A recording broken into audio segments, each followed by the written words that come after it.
We're live, guys. Let's play the music.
And hello, everybody. Welcome to another fun week of NC Preps Live. And don't adjust your sets if you see we didn't go back to the old NC Preps colors. It's St. Patrick's Day. Yeah, it's a cool logo up there in the corner, the shamrock with the NC in it, and a green theme for today. Yep, green theme for the day. So I missed a week last week, but we're all back together today. But how's everything been going? How's the gang been? Been good. Yeah, good. No complaints here. No complaints. I went to a big basketball tournament this weekend. The basketball season is finally over, so I'll be digging more into football now. All right. Well, you know we love football. Tally, we got your school colors on here tonight. How's everything down in K-Town? It's pretty good. We're planning to go back 4 days a week after spring break, so we'll see how that goes. Me too. And what about up in the capital city, Chelsea? How's it going up there? Still virtual for me. Getting some middle schoolers back, but I got to catch a lacrosse game and a soccer game. And then no football this week for Sanderson, so I might head out to Millbrook. Well, Sanderson was supposed to have some football, but it looks like Apex High School kind of stood them up. So, that's tough. I hate to throw that out there, but, it is what it is.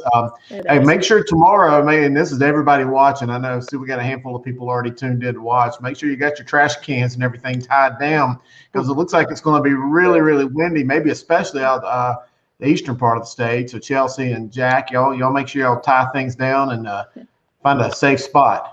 Yes, I've heard it's going to be pretty bad tomorrow, and it's supposed to hit like 2 in the afternoon, so right when we're getting out of school. So I'm hoping they give us an early release. We'll find out. I would think they would. My school got canceled. Yeah, my school got canceled. Cool. Wow. And I think I'm keeping my kids at home just so they can do their school virtually. So I don't even think I want to send them in. And, hey, there we got our first comment. Even our commenters during St. Patrick's Day Green. Terry Grayson, Evening Game. We appreciate you tuning in. You talk about line. That he is a Shelby line. And we will talk a little bit about Shelby. They got a big game. In fact, I think they got the biggest game of the week in North Carolina coming up Friday. So we'll talk about that. Jack, you were at a big game Friday night. Tell us who you went to see and tell us about this interview we're going to look at. Yeah, so I went and watched Kinston play because, they always have athletes all over the field. So I want to see what they were like this year. They were playing Wes Craven, who was supposed to have a big-time offense. I was on the sideline. Some of the Kinston players before the game were like, they said they're going to hang 50 on us. So they were pretty pumped up about the game to prove themselves. They went out and pitched a shutout. I think the final score was 15-0. So it was a big win for Kinston. I talked with Coach Gieselman after the game, and so I got to talk for him a little bit. And then they actually have a big game coming up, not this Friday, but the next Friday against Washington, and the winner of that will probably win the conference. So it's a pretty big game coming up. Yeah, no doubt. Let's see what Coach Gieselman had to say. So let's go ahead and roll that video. We're here with Coach Gieselman after they just got a huge win over West Craven, 15-0. Coach, take it all the way back to the beginning of the season, a few days into practice. Y'all had to go into a quarantine. Talk about the journey from that point to your 2-0 record right now. I mean, we just, we bided our time and got the guys back gradually, piece by piece. And as we got them back to practice, we just started building. And it's been a heck of a journey, and it's a bunch of adversity, but our guys have responded, and they've done a great job of responding to it. Yeah. Your offense started off a little sluggish. You got some big plays to put some points on the scoreboard. Talk about what you're looking for on the field, what people you're trying to get the ball to that can make some plays happen. I mean, it starts up front with our O-line. If our O-line's playing well, we're getting things going. Then it goes to Dimitri Holmes, and he's been able to distribute the ball to Josh Holloway, Shalik Poole, Caleb Gooding, getting the running game going with Iverson Ward. So he's got a good cast.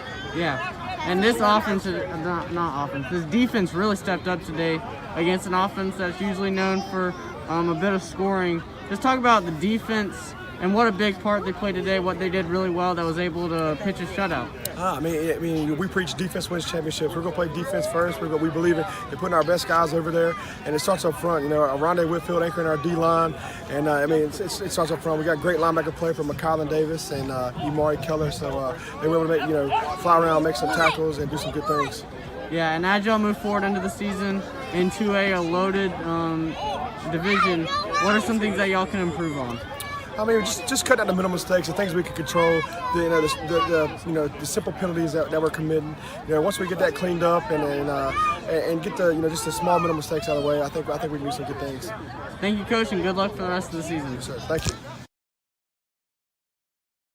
Well, great job, Jack, and a great interview. I love Diesel, the Gieselman. I love Diesel, great guy. I hope it's not a bad omen, but I got to throw this out there. Last time I interviewed him was after a game they had beaten the brakes off of Jones Sr. And Hurricane Matthew came in, and we didn't play football for about a month. I hope that this bad weather is not a bad omen. Hopefully it's not that bad. That would be bad. No, I know what you mean. It's not that bad. But Kinston's got a great football team. We're going to talk a little bit about the extended football rankings here in a bit. They've not quite cracked our top 20 yet, but they're right there on that precipice. They'd be close. They're real close. They're real close. I think they play South Lenore this week, so they should be good there. And then that Washington game will be big for them. Right. Well, cool. Well, let's stick to Eastern North Carolina, or at least the central part of Eastern North Carolina, because Raleigh is not Eastern, but we're going to stay on that side of the state. Chelsea, tell us about the guy that you spoke with, because he's from a real power and an emerging power who I think eventually could overtake some of the other big-time schools in the East. Tell us who you spoke with. Yeah, so I talked to Josiah Henderson, who's a 2022 offensive tackle from Roseville High School. A few weeks ago, I interviewed the quarterback, Byron Brown, who's class of 23, 2022. And so Roseville has just been on a start, 1-0 conference. Definitely a team that I'd love to go out and see it in Thursday game. Cool. Sorry, I got to press the right button here. As you guys can tell, I am not at my desk anymore. I'm stuck at the kitchen table. I no longer have an office. I no longer have a desk. I no longer have like 10 computer screens in front of me. So I feel like I'm handicapped here in this situation trying to push these buttons. But again, those are first world problems. So we'll deal with that. But here we go, Chelsea. Let's run that video and hear what this young man has to say.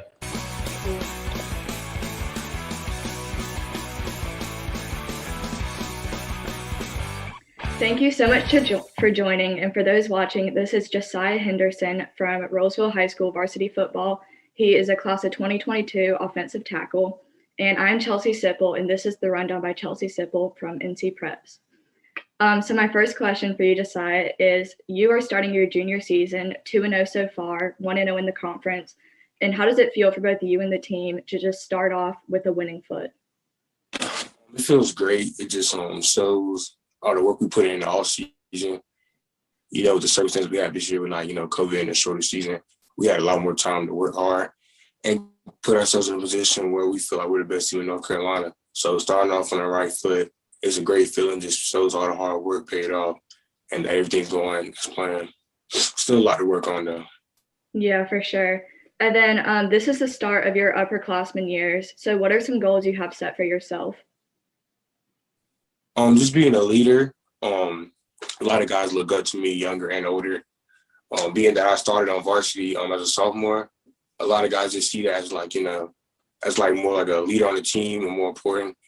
Just making sure the younger guys know it's possible, just keep working hard and just trying to make sure, now that I am upperclassman, that I make sure like the team stays right in the things we do. Yeah, and bringing up hard work with the team, talk about some of the team goals that you guys share. Oh, definitely. This year, we're trying to win it all. We're trying to win a chip. We definitely feel like we're the best team in North Carolina, and definitely the East. And I just feel like we got it. We got the talent, both sides of the ball, best receiving core by far, best defense. So I feel like as a team, if we practice like champions, go to school like champions, play like champions, we're going to eventually end up champions. So that's our team goal right now. Awesome. And then COVID has obviously thrown off high school football so much. Got a season starting in March. Just with this crazy throw off, how have you guys practiced in the off season? How did you take training into your own hands? Well, when it happened, we had to train and practice a lot harder because you never know. Like our last game we played last year, we didn't think it was going to be another 16 months before we played. So now going into the season and we're training on it, also might be our next time when we get back on the field and get to show coaches like what we can do. So it showed us not to take anything for granted. And if not, it made us work 10 times harder on the off season because we don't know when, we can't take it for granted. And every chance we get to get better at what we love, we got to do it to our full advantage. For sure. And then earlier this week, you earned your first scholarship offer to Alabama A&M. Congrats on that. And then just talk about how it feels to have that interest from colleges and how that sets a path for your recruitment. It just shows that, the hard work is worth it, you know what I'm saying? Sometimes you're out there, it's just like, is it worth you out there about to die, you know what I'm saying? And you're hurting and you know what I'm saying? Just seeing at the end, getting the first offer to show me that like it's all paid off. And fortunately, the way it's looking, I won't have to pay for college. It just shows that like I'm very blessed to be in, and it's a great feeling. And hopefully I can fulfill and get more and just keep doing what I love at the highest level. Congrats on that. And then final question, describe yourself as an athlete, both on and off the field. Okay. On the field, I feel like I'm the perfect teammate, you know what I'm saying? You'll never catch me like bashing my teammates. If we mess up, bro, it's football. And then instead of hurting each other, we got to push each other to be the best versions of ourselves because bashing your teammates, it's not going to get you anywhere. So I just like to be a great teammate, a great leader. I like to be a fun guy. I like guys, you know what I'm saying, to be around me and to, be able to interact with me no matter if you feel like you're the best player or not one of the best players on the team. I want to just be that guy. Anyone on the team can talk to you about anything. For sure. And that was my final question. Congrats again on your offer. And for those watching, this is Josiah Henderson from Roseville Football. Thank you so much for joining.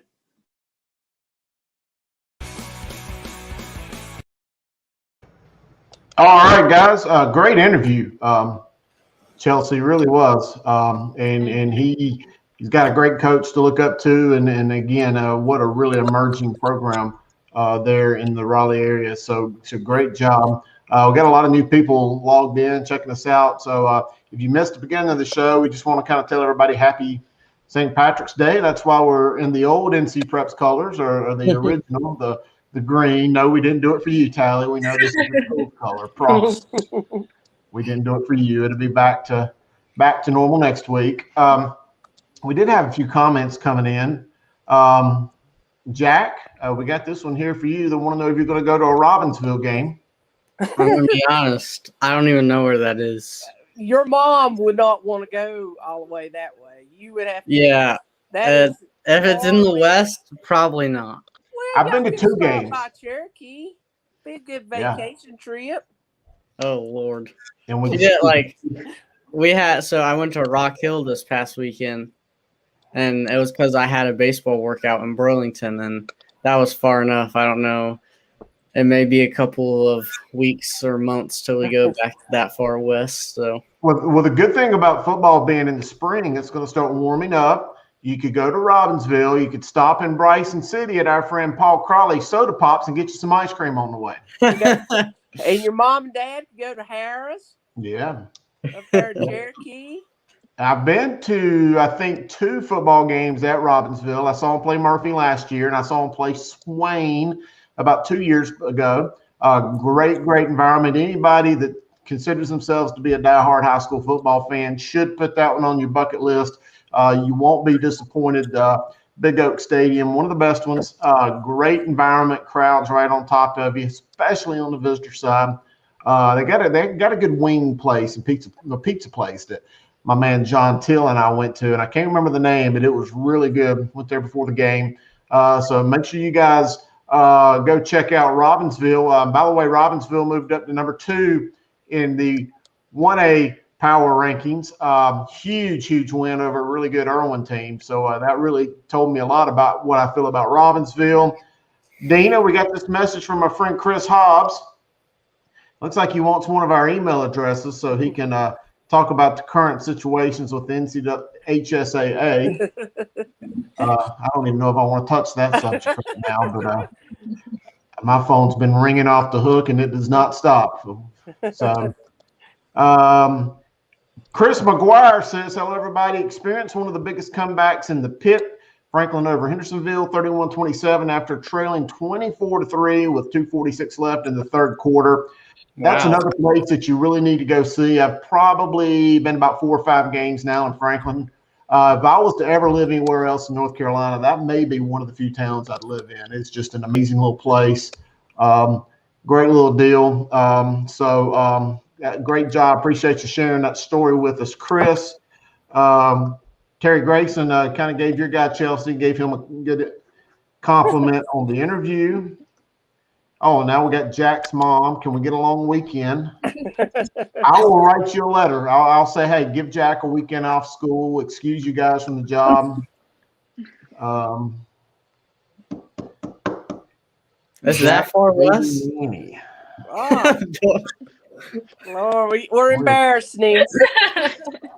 Nanny. Jack, there's some very historical stadiums up there. You know, Hey. up there at Bryson City and Swain County High School, the great Hall of Fame up there.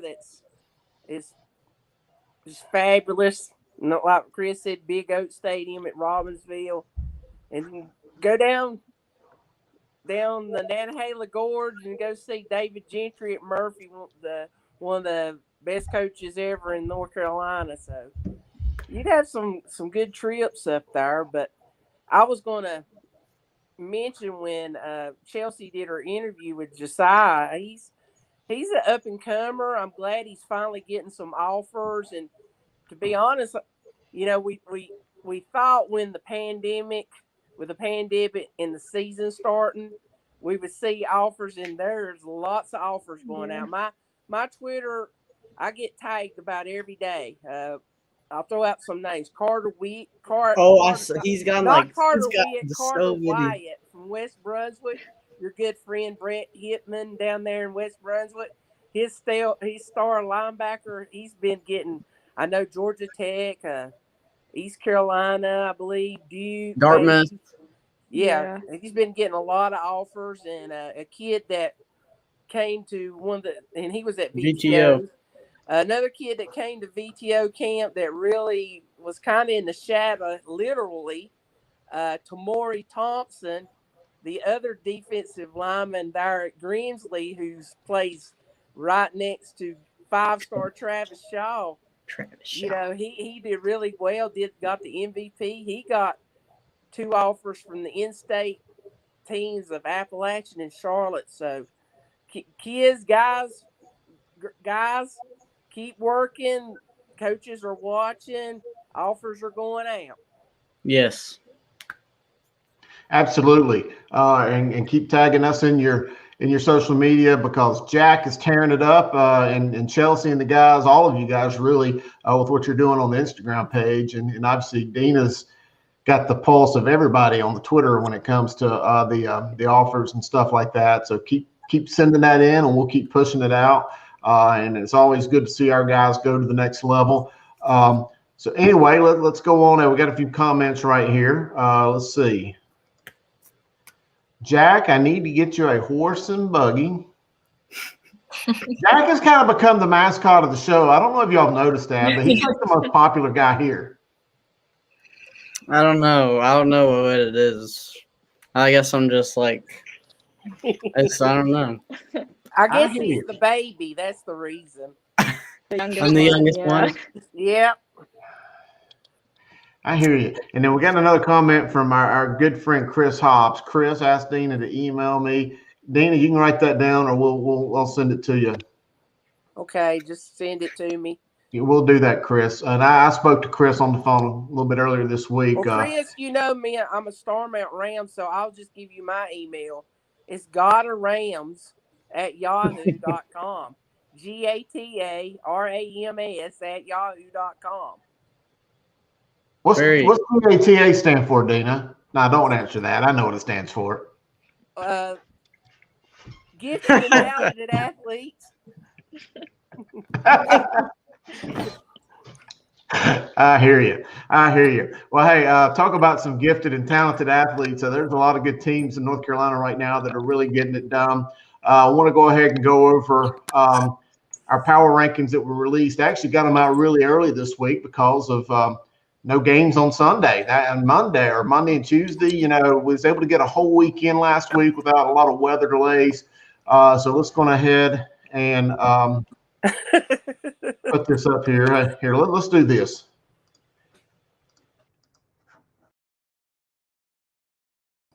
Can't do that. Let's see if we can do it this way. Nope. Somebody's got to be in the screen. Sorry. I was trying to keep from everybody being on the screen. But anyway, there you go. 4A, we got Vance still number 1. Richmond, Huff, Myers Park. Myers Park moved up quite a bit with their big win over Butler. I still think both of those teams are phenomenal. Huff had the big win. Got a big showdown this week. We'll talk about it with Myers Park and Hickory Ridge. Grimsley still in the mix. Cardinal Gibbons, Scotland, Wake Forest. Wake Forest had a squeaker this week. They barely got by Nightdale, but Nightdale's got one of the best defenses in the 4A. Rollsville, Hoggard with a big win. I've been really had an eye on them here lately. Reagan, Glenn, West Forsyth, Olympic, Ardrikell, Pinecrest, Lake Norman, and Millbrook. Any surprises from any of those teams, guys? What happened to A.L. Brown? 3A, buddy. Oh, come on, man! You can't be an expert and not know what class. It's like Charlotte. I mean, it's like a dogfight in Charlotte this year. I think seems like that for every sport. Yeah, it really is. It really is. We'll try not to use the word dogfight though. That kind of got Michael Vick in trouble. Oh well, let's Do you think there's anybody that can beat Vance, Chris? I don't think anybody's within 2 touchdowns. Unless maybe they collide with a Richmond or somebody in the playoffs. You never know. But even then, that's a stretch. Vance they've just got something about them this year, and they're playing for the last Vance. This is the last year of Vance High School, so that's going to be a big deal to them. I promised this on the Twitter account before I got on here that I would go over the extended rankings. For years, I would release the extended rankings a couple times a year. So if your team's not in the top 20, I'd at least give you guys where I feel like you guys are at.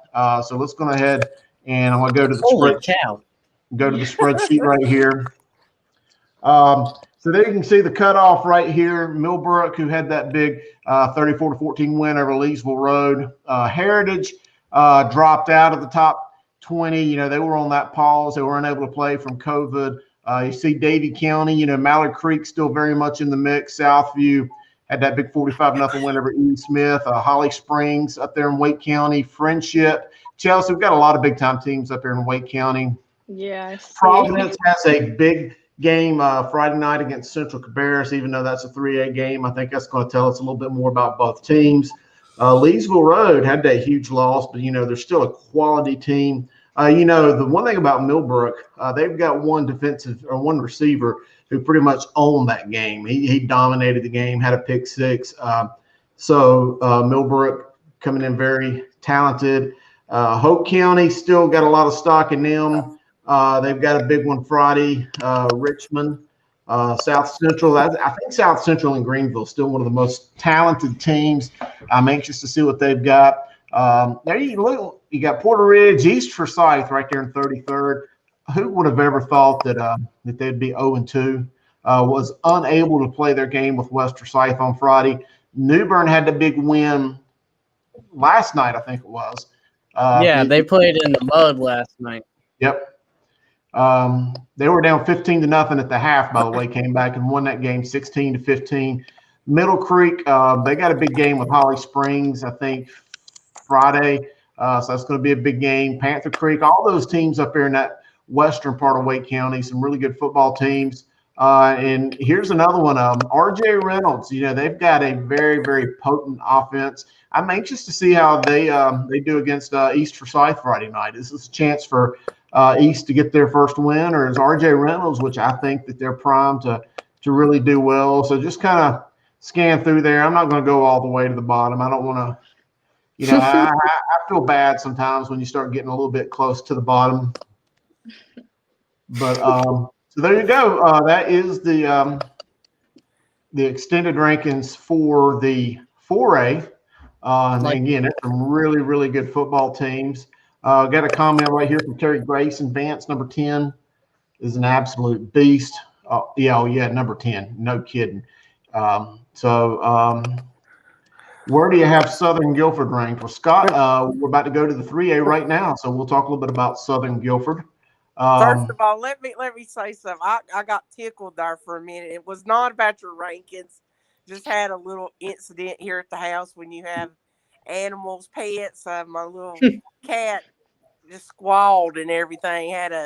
She has an ear infection, so she just. If you hear some kind of cat in the background, that was her. So I apologize for laughing at any team or any rankings or anything. So that's okay. I'm sorry. I had a chuckle.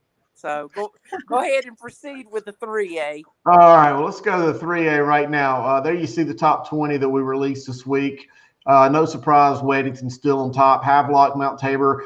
Greenville Rose, they look very dominant. They did jump over Catholic. You got Cleveland right there in the mix. Cleveland, I think, could maybe be a top 5 team as well. Kings Mountain, Crest, Eastern Alamance, Dudley, Western Alamance, A.L. Brown. There's Tally's big team. A.C. Reynolds.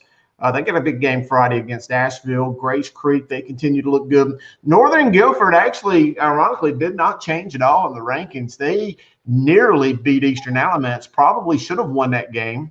Lee County, the jury's still out on Lee County. I don't think they're nearly as good as that state championship appearance team they had last year. Topsail continues to look really good. Jacksonville, Clayton, Southern Durham really dropped a little bit. Southern Durham, I just don't really know what I got out of them yet. Obviously, they're a really good team, but, just want to see a little bit more. And the one thing that I've said all year long, guys, is I feel like all the football teams are just a little sloppy, and it ain't got nothing to do with their talent or coaching. It's just the situation, playing in the winter, the weather, the rain, the wet fields, the lack of preparation, 7-on-7s, everything leading up to it. Football was just so sloppy. And again, it ain't really the fault of anybody else. Terry Grayson chimes in that Kings Mountain defense is stifling so far this season. Coach Lloyd has those guys playing at a high level so far. Terry, couldn't agree with you anymore. That Kings Mountain team is really good. I thought when they lost Kobe, that Kobe Paysor, that it would really hurt them. And to some degree, I think it has. But I remember sitting in Coach Lloyd's office with him a couple of weeks ago. And he and I both kind of agreed and kind of came to the realization that, with him gone, I think it could make them a little bit more dangerous because now they're Ethan Pryor, the quarterback's probably going to be able to spread the ball out just a little bit more. I still think Kings Mountain is one of, I ain't going to say they're the team to beat in the West because obviously we know how good Charlotte Catholic is. Kings Mountain is one of those teams to beat. Let's look at the rest of these 3A teams real quick. I see we got a comment here from Jeff Banner. That is certainly one of the top games. We'll get to that here in a moment.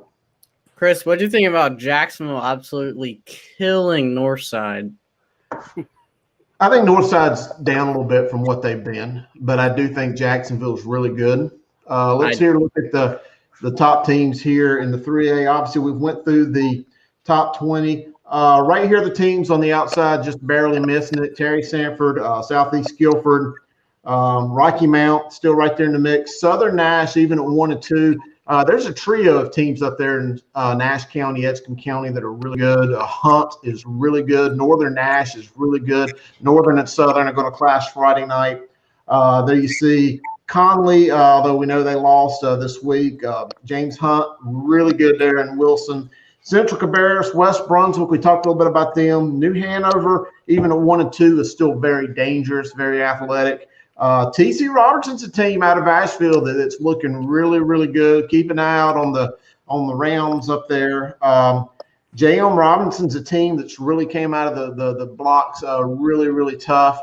It's a team to look out for. They're a team, by the way, that's going 2A next year. So, man, I can't imagine what it's going to be like, putting them in there, that conference with, Anson County and Mount Pleasant, some of those cats. Mentioned Northern Nash, really good. Fike, again, another one of those Wilson teams that's looking good. Watauga, Eastern Guilford, Statesville had a huge win, coming back from a 10-0 deficit to beat South Iredale. They got Alexander Central, Person even at 1 and 2. Person's one of those teams. I think it's a legit team. And had this been a real season and they'd have had the whole season to kind of work up to the year of preparation, I think Person would have been a lot better. They've played 2 really tough games against Eastern and Western Alamance. Cape Fear, Asheville, Monroe, Marvin Ridge, West Johnston, big 3-0 start for them. Franklinton, Concord has really moved up as well. I think they've got a much improved team. So there you go. In 3A, and I always have to say this about 3A because people say, man, why is my team not ranked or this or that or whatever.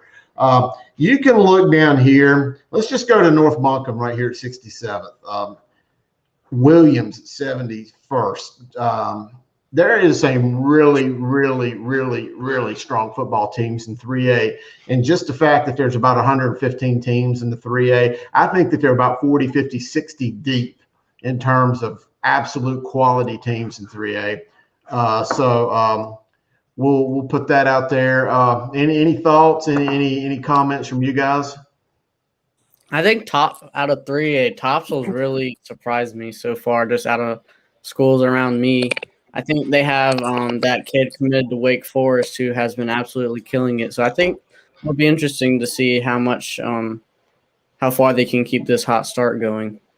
Well, Wayne Inman, Coach Wayne Inman, he came from Terry Sanford. They used to have to coach against his teams all the time back in Fayetteville. That program has really been on the upswing for about the past 4 or 5 years, and they just seem to get a little bit better every year. And I've seen them play once. I've seen them play Ashley maybe 3 years ago, and just really gritty performance. And I think that team is good representation of their coach. So with that being said, let's move on to the 2A.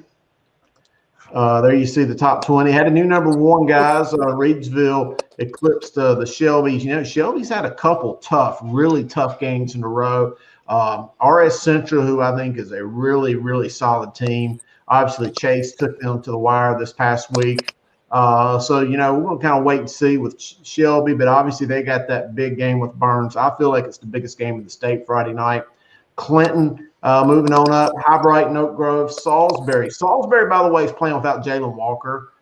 He's got an injured hand or finger and did not have to play, to my knowledge, against Lexington. Wouldn't have mattered this week with them. But they've got that big game Friday night against North Davidson. There you see Randleman moving up, Mountain Heritage. They got their big game with Mitchell Friday. I've been to that game about 3 times. That's another one of those bucket list games. You need to go up there and see that battle of the Toe River. Pisgah coming in at number 10.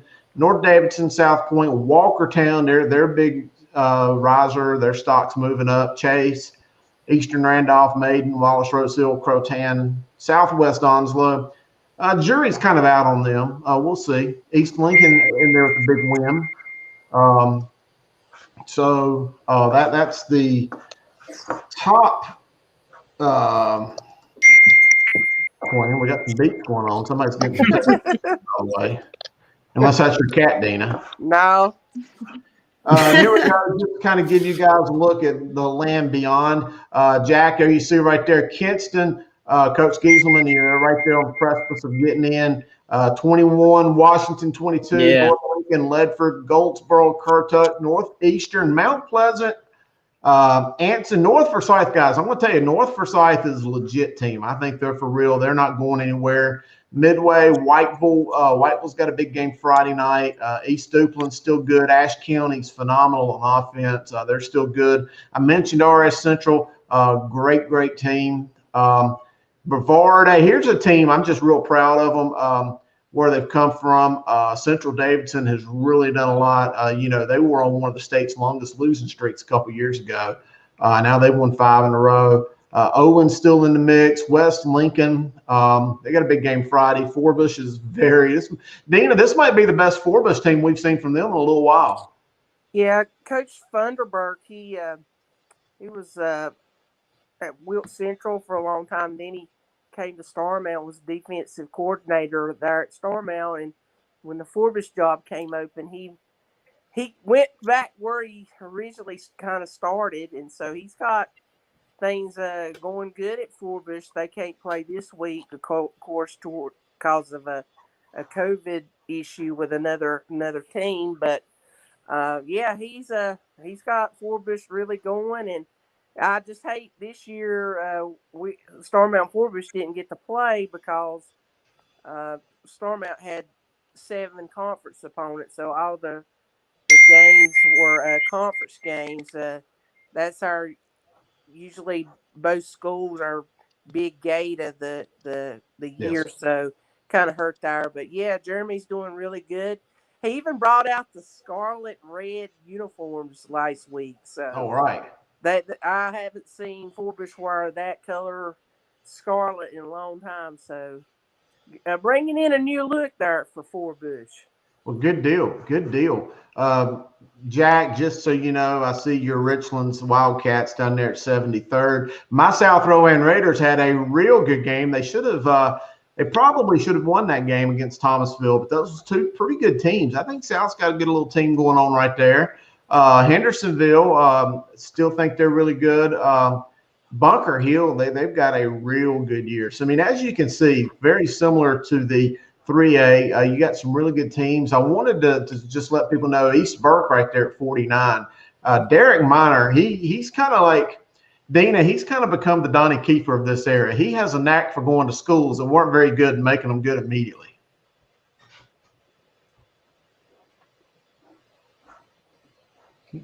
Dina, I think we got you on mute. Yeah, we can't hear you. Yeah, sorry. Yeah, I agree. He's won just about everywhere he's won. He had great seasons there at Princeton. I believe he was up in was it Rockingham? Yep, Rockingham, Princeton, Fred T. Ford.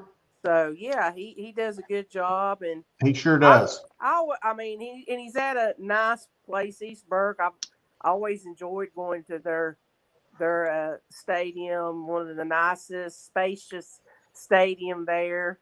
Saw one of my biggest football games ever when Independence had to travel and play East Burke in the playoffs, and that stadium was packed mainly because Charlotte Independence never had to travel and when a team like that shows up in your area, everybody and their brother showed up for that game.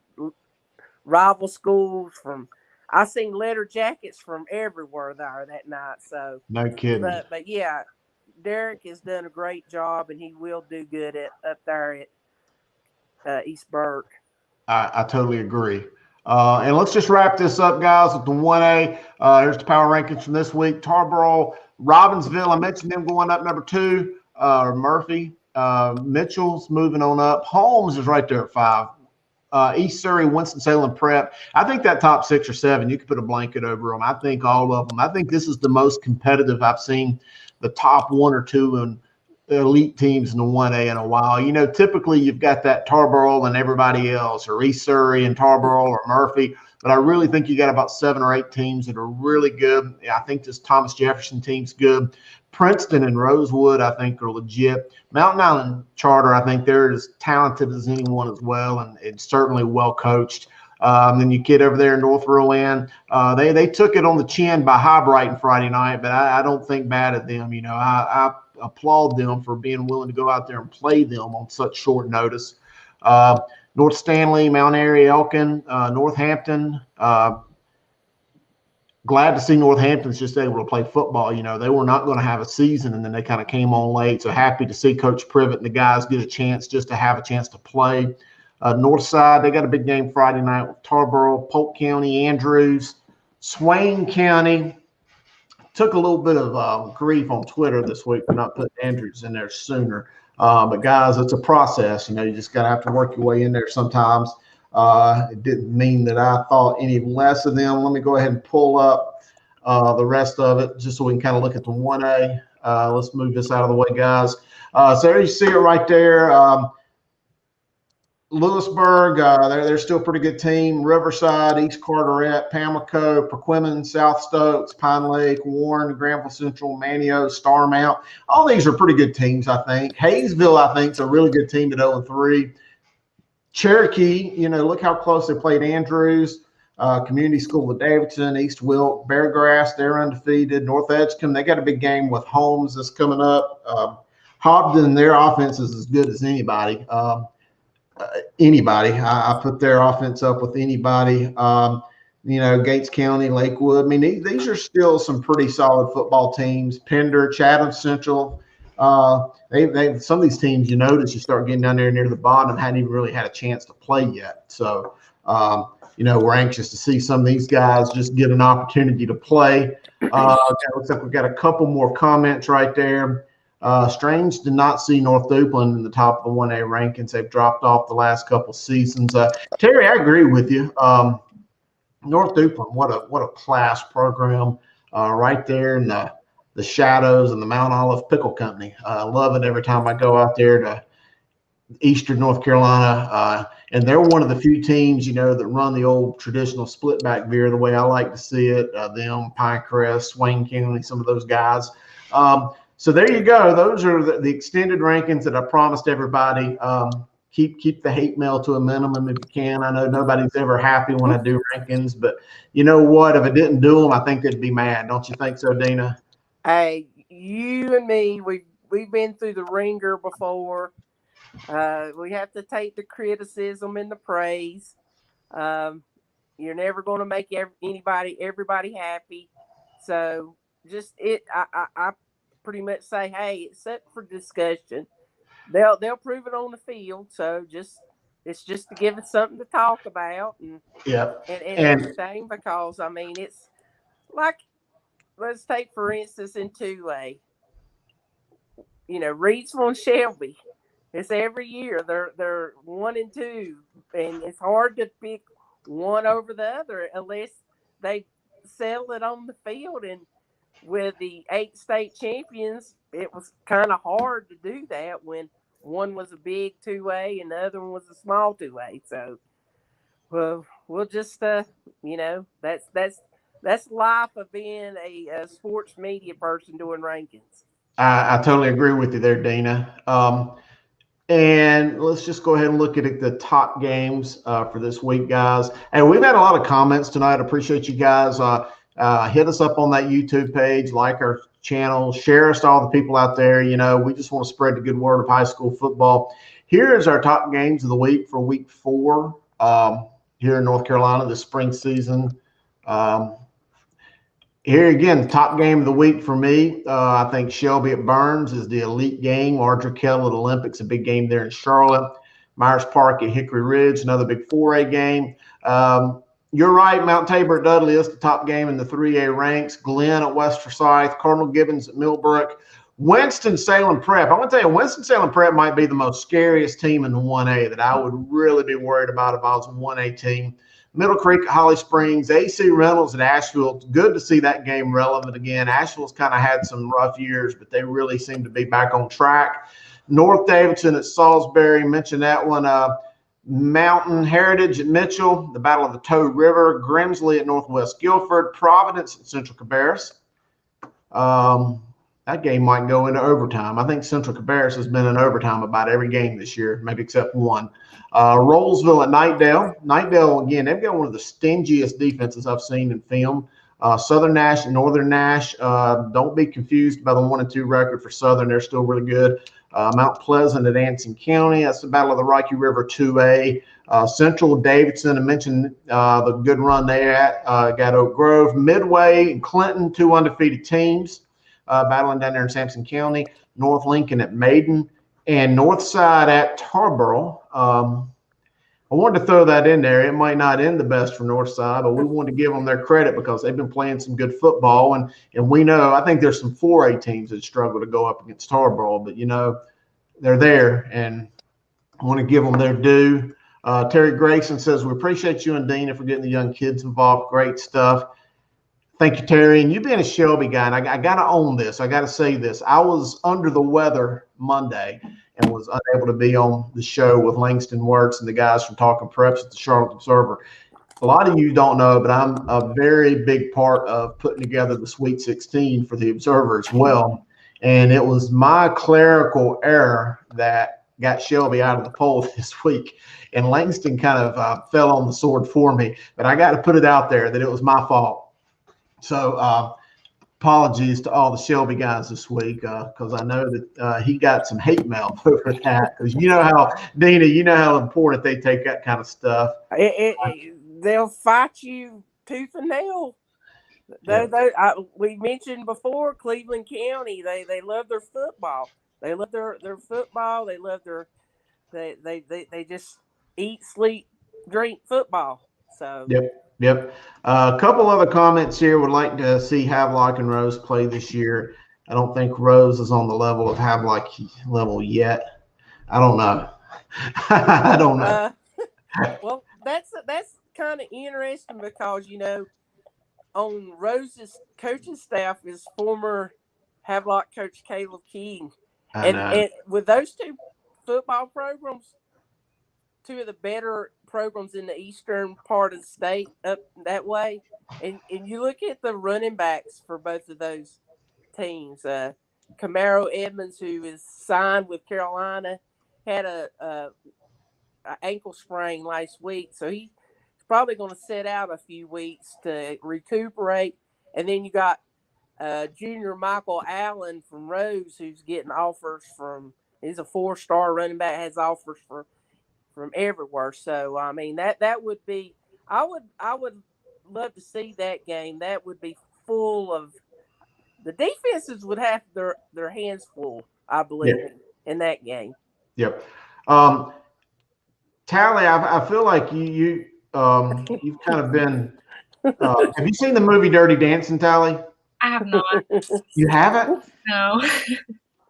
I feel like I'm putting baby in the corner over there because you haven't talked all show.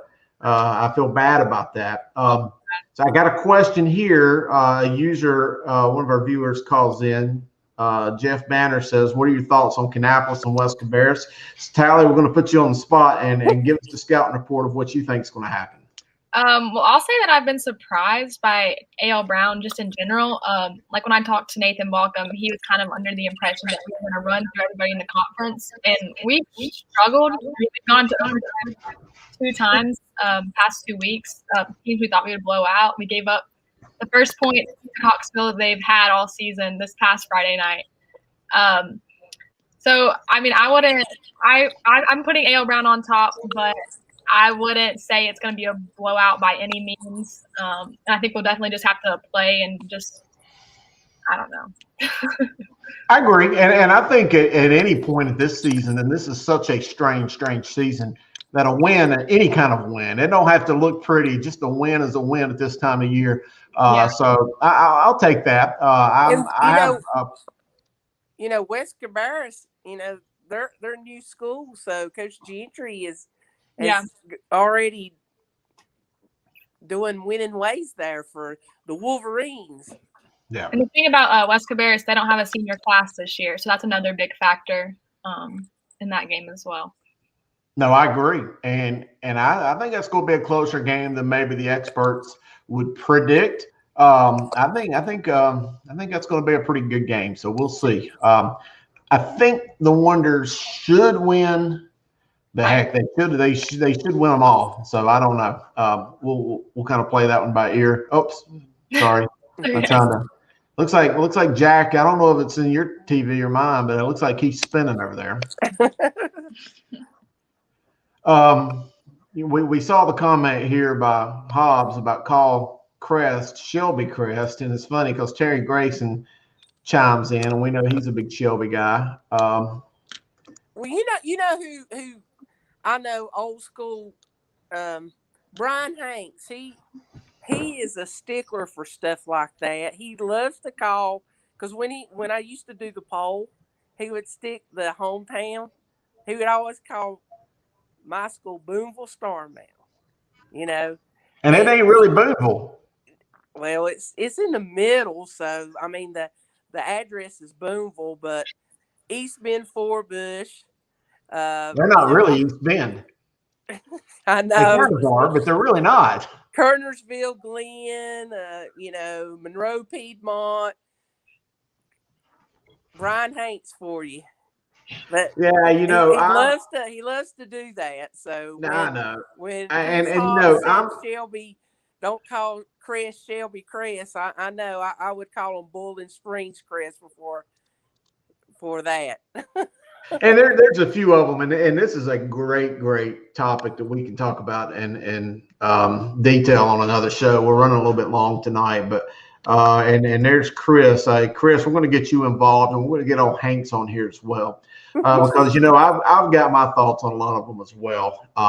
Because in some of them, my thought is, and for certain reasons, I'll throw the media name or the geographical name. But if the geographical name represents community, then I'm not going to throw the town in there. But, it's kind of one of those deals. There's a couple of them that I don't feel like the town that the AP likes to throw in there has any bearing whatsoever on the school. But, we'd have to go back and really look at them. What is a wonder? Allie, we're going to put you on the spot. That is a long debated topic at A.L. Brown.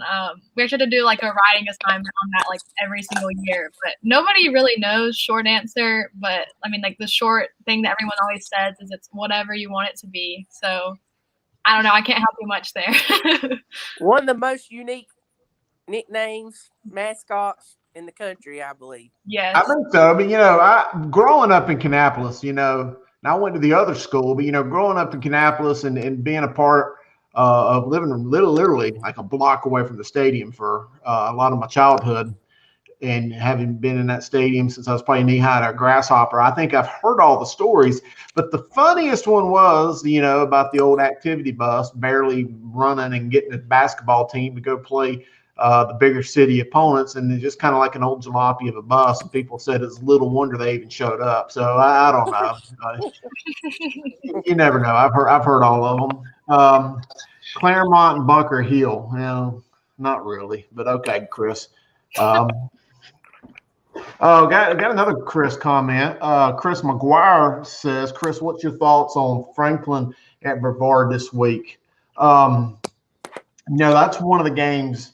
I don't have my notes in front of me with a couple of the players. I know Brevard, they got that one quarterback who I think that and I'm sorry, I don't have any notes in front of me to know his name, but I think that, I don't feel like they're as strong as they were in the past couple of years, but I think that they're kind of getting back in that direction. But the one thing that I had been hearing, whether from Coach Brooks or a couple of the other guys in the area from Franklin is that they thought that this year they were going to be really improved. And I think next year Franklin might be back to being the Franklin that we've seen in the past few years. I think Franklin's going to be a really, really good program here in the next year or two, or at least that's my feeling. So we'll see. There you go, Terry. That's a good word, a little slobber knocker. By the way, we lost Jackson. I don't know what happened to him. Maybe he'll get back on. It might be past his bedtime, guys. I don't know. Man, we've had a lot of comments tonight. That's pretty cool. Well, Chelsea, you've been quiet. Anything? And I feel bad. I feel like you're now the baby I've put in the corner. That's a Dirty Dancing reference. So anyway, anything on your mind? Anything going on there in the capital city? Anything going on at Sanderson you want to talk about? Not football related, but Deanna might find this interesting. I got a notification on my phone last night from Camera Roll where it says like the 2 years ago today, and I was at the for a men's basketball state championship in Reynolds Coliseum.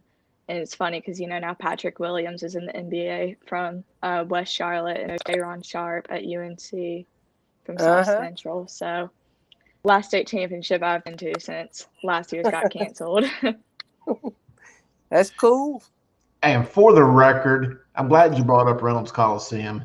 I love going to state championship games being played there. And back a couple years ago, they played some over at Carmichael.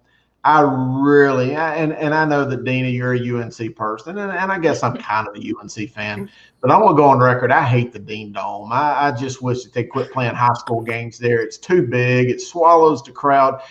Reynolds is where it's at, and Carmichael, if they'd ever go back to playing there, that's what high school basketball championships to me really ought to be. Yeah, I agree. And I was there for Reynolds for. I guess I went to Reynolds a lot with volleyball state championships and the basketball state championships, and then they done the renovation, and now it's really looks nice in there. So, I mean, that building is historical. Carmichael, historical. Cameron, historical. So, a lot of those older buildings. They were very loud back in the days. I mean, and it was a great venue to watch a basketball game. So, no, it really was. And we got this comment right here from Stevie asking if Brianna has gotten married yet. And to my knowledge, I don't think she has. I don't think her parents would probably allow her, even though I do think she may be 18 now. I'm not sure, but I don't think she's quite ready for that. But I don't know. Who knows? I do want to throw one more thing in here real quick, guys. Let me get this comment off here. We got another one as well from Terry. And in football, none of the stadiums to me is as much fun as the BB&T Field in Winston. I agree with you there, Terry. I'm anxious to see where the state's going to go for championships coming up soon. I don't know if they're going to move out of the big stadiums or what, but I do think that the college stadiums are really cool. And I like going there, but I'd love, and again, that's another comment for another day as well. I'd like to see some smaller schools like Elon or A&T or somebody that I think's got a little bit more appropriate size stadiums get in the mix. But Dina don't like UNC. Really? Yeah, I'll have to tell you that in my job, we have to be impartial and everything. But yeah, I'm a big fan of Carolina. I wanted to, Dean, I want to go one more time, and if I'm running you guys long, let me know. I don't want to keep you guys up too late. But, let's go back to the database I got right here.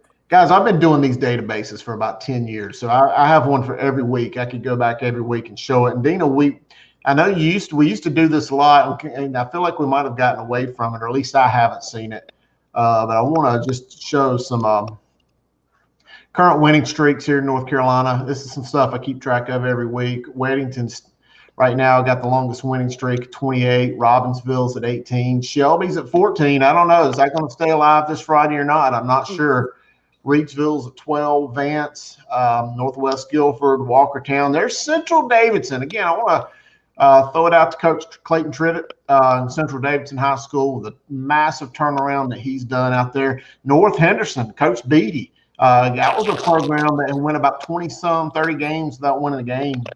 And he showed up there, and they're back on their winning ways. So just current winning streaks. I guess we'll show this. I don't like pumping up the losers. I just think that's bad business. But it is what it is. If you're going to promote one, you got to be fair and show them all. Current scoring streaks. Reedsville, 326 games that they've scored a touchdown or some point in some way. And just for the record, I think that streak that goes well back into the 1990s. That's a long time. Tarboro, Middle Creek, Havelock, Wallace Rose Hill. And then another one that I always find it's a pretty cool stat. And it's also a pretty telling stat in your best of the best teams. And let's just scroll this down because there's some really good teams that have managed to score for a long time. I mean, this here's looking at probably 4 or 5 years that they've not been shut out. There we see the Shelby Golden Lions right there, 56, 43-game streak. Terry, I don't know if you can remember. Can you remember the last time Shelby was shut out? Because I can. Wow, that's. And I think I made a good friend an enemy by pointing out that his team was shut out earlier this year. They had the 7th longest streak, about 140 games, 140 something like that, 138 games earlier in the year. And then again here, the double figure streak. I think this is also telling. And you look at it; these are a lot of the best teams: Watauga, Reedsville, Porter Ridge, High Brighton, East Surrey, Eastern Alamance, AC Reynolds, Myers Park, Lee County, Shelby, Davie. We've got some good teams in here. Some real good football teams in here. Tally, you might not remember this. I remember it because it was back in the mid-90s, back when I was playing ball and in school. A.L. Brown at one time had the longest double-figure streak in the state. In fact, A.L. Brown, going into about the 94 season, had the longest home winning streak of any team in North Carolina. And here, since we're bringing up A.L. Brown, let's go ahead and escape out of this page. Terry Grayson remembered it too. A.L. Brown, 45-0. Was the last team that shut out Shelby. And I think it was like 12, 13, something like that. Been a while. But good deal. Well, that's all I got, guys. I think I've exhausted all my content for tonight. Anything, Dino, you typically get the last word here. Chelsea, Tally, anything we want to go over before we end it for the night? All good. I'm good. Glad to be back. I mean, talking sports with you guys and everything, and all the listeners and watchers today, and just everybody keep stay safe, and we're getting there. Yeah, I want to address this, Chris.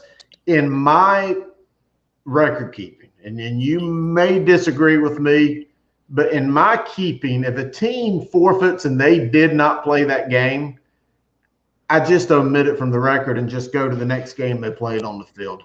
Now, you may disagree with me, and that's kind of one of those weird points, but I know where you're coming from. Typically, if they forfeit, I just don't even add it. I just go to the next game and count on. I'd be very interested to get your point of view.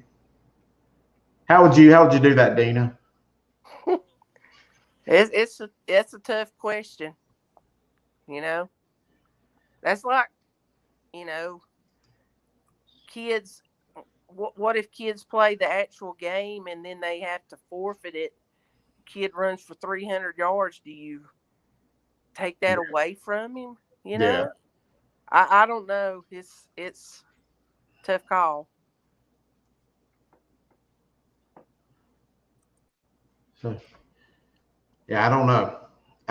I think that's a tough call as well. But I've kind of just been going by the logic of if they did not play the game, I don't count it. I just figure that as they did not play the game and then just keep on rolling with it. So who knows? Maybe we'll learn something new. But anyway, guys, we got a big week of games Friday. Got some Thursday. Got a couple games Thursday. Got a few games on Sunday.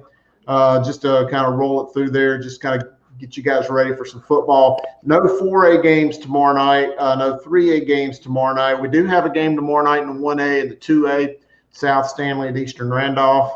Obviously, we got a big slew of games on Friday, Saturday. We've got a few 4A games. Eastern Wayne at New Bern, that should be a good one down there in New Bern. Hickory at Forest View. Terry, if you're in the Gastonia area, you got to go out there and see that one. Both those teams looking for the first win. Madison at Avery on Saturday. Got a couple games coming up next Tuesday. You gonna be at a game, Dina, Friday? You know what's going on Friday night? It's the NCAA tournament. So it kind of knocked me out of going to a game this week. So hopefully, I've got to work. So call the THI duty comes first. And, I'm even missing the homecoming at Starmount. So I just hate it because I've got a lot going on. And it's something that's never experienced. We just wrapped up high school basketball. Now we got football, and we still got college basketball going on, and spring football was going on in college. So it's like one thing is overlapping the other, and I'm not even talking about baseball and softball, and Chelsea's playing lacrosse, and it's just like, man, there's some super talented athletes going from sport to sport, because we've seen it several times already. Kids playing multi-sports, like playing basketball, then going on the football field and, stuff like that. I mean, kids playing soccer and playing football too. So it's crazy. Yep. Well, guys, I think that's going to do it. Hey, Chelsea, there you go. Are you on the homecoming court? No, they haven't started anything about that. And last year we ended up not doing it, the school as a whole. So I don't know what happened to that tradition, Sanderson. Well, I'm going to keep my comments to myself, but I feel like some other person I know got robbed on that, but we'll see. I'm not sure. I don't think they've let UNC Charlotte for championships. It would be a good stadium, by the way, Keith. It really would. But anyway, guys, I'm going to call it a night. I appreciate everybody and what you guys do to put this together. And I hope y'all have a great weekend, and look forward to doing it again next week. All right. Thank you. All right, guys, let's call it a night. Follow us on social media if you haven't. Make sure you go visit the website, NC Preps, and share what we do with a friend. We'd certainly appreciate that. But for Dina and Tally and Chelsea and Brianna, she didn't make it tonight, and Mr. Jack, we appreciate y'all, and we'll catch you next time. Rockin' and